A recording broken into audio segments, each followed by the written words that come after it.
Hello everyone, today I want to talk about the state of the game after the server merge. Originally I had a video planned where we were going to do a tea with Cairo, where it would be me, Ekijin, Levi, Jark, Yeti, and a couple other content creators where we sit down and we talk about what we thought about the server merge 1 month after. However, since everyone's schedules has been very busy, basically it's just been very difficult to get everyone together. So unfortunately, I will be postponing that Tea with Cairo episode until everyone's schedules clears out and then we have some more time to sit down and talk about it. And hopefully by then we'll have more stuff to talk about as well. Probably we'll have the Archer class and maybe we'll even have more information about Unreal Engine 4. But for today's video, since it's just me, I just want to share my thoughts on the server merge.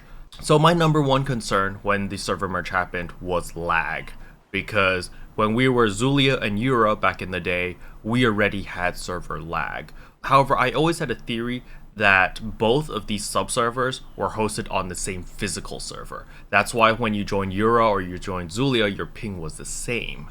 So when they did the server merge, I was worried about high ping, I was worried about lag spikes. However, I was hoping for the best. So I was hoping that, my theory was right and that when we do the server merge, nothing was going to happen because they originally were hosted on the same physical server, and my theory was correct. Since they were hosted on the same physical server, just merging it doesn't increase the workload at all.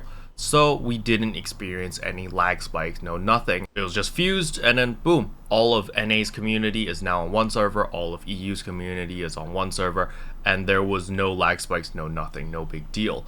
So that was very nice to see.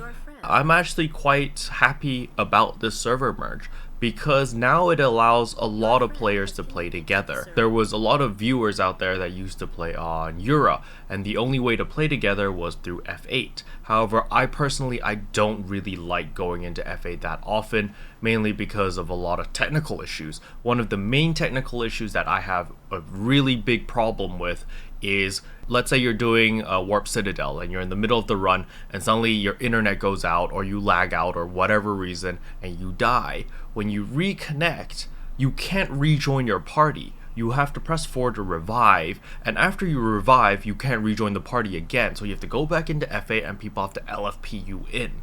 And that is a real big problem for me. I really don't like that. It makes the whole experience feel super clunky, it just feels bad. But if you're in open world or just playing in the regular realm, it doesn't matter. If someone DCs, it's no big deal. They reconnect, they revive, you re-invite them in a party, they walk right into the dungeon, boom, no problem. So I really prefer doing open world over F8, and now being able to play with everyone in open world, it really does solve a lot of my problems, a lot of my headaches. And another big plus is for weeklies as well as raids, because now my weeklies, whenever I need to do my weeklies, I just jump in and boom. Especially on reset day, there's a ton of people doing it, and right before server maintenance, there's also a ton of people doing weeklies. So it's a lot easier to find people to do weeklies now, which is very nice.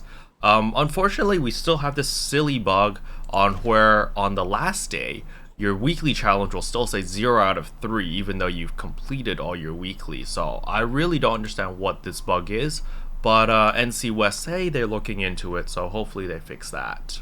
And as for raids, it's really convenient now. Now whenever you need raid recruitment or you need to find new members for your Eternity Temple raids, Twilight Temple raids, Vortex Temple, Black Tower, stuff like this, it's a lot easier. I even see in faction chat quite often there's a lot of people just pugging Vortex Temple now. And it's definitely puggable. They've lowered the difficulty quite a bit, and hopefully after they introduce beginner mode in, a lot more people will have the opportunity to learn the mechanics so that you guys can actually pug it, because then it'll become more common knowledge on how to do each dungeon, which is definitely something I'm pushing towards, because I'd like everyone to just naturally know how to do each dungeon, naturally know how to do each raid, so that you don't have to worry about, oh man, do these people know the mechanics? Do I have to carry? Stuff like that. Because to be perfectly honest, a lot of these dungeons, a lot of these raids don't have very high DPS requirements. Like even Warp Citadel. Warp Citadel right now, a lot of people are like, oh, you need Grand Celestial weapon. You don't really. You can roll in with a Raven 9 weapon, but you need to do the mechanics and you need to know the mechanics. So as long as you're doing the mechanics, you don't really need that much damage. And yeah, I'm just happy that with the server merge, now everyone can play together. I was also worried about the toxicity, but it actually wasn't that bad. Like the first few days, obviously faction chat was a little bit shaky with you know, Yura number 1, Zulia number 1, blah blah blah. And now it's kind of died down a bit, which is nice. And now it's just memes and memes, yes. But yeah, anyway, that's all I wanted to talk about today. If you found this video entertaining, I would appreciate a subscribe, as it really does help out my channel. And as always, thanks for watching. See you guys next time. Bye. What can I say except you're welcome?